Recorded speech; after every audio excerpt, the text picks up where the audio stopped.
श्रीगणेशाय नमः। ॐ जपाकुसुमसङ्काशं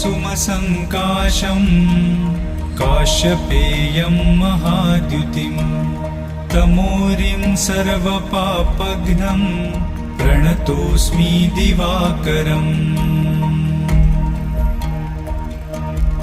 ॐ दधिशङ्खतुषाराभं क्षीरोदार्णवसम्भवम् नमामि शशिनं सोमं शम्भोर्मुकुटभूषणम्।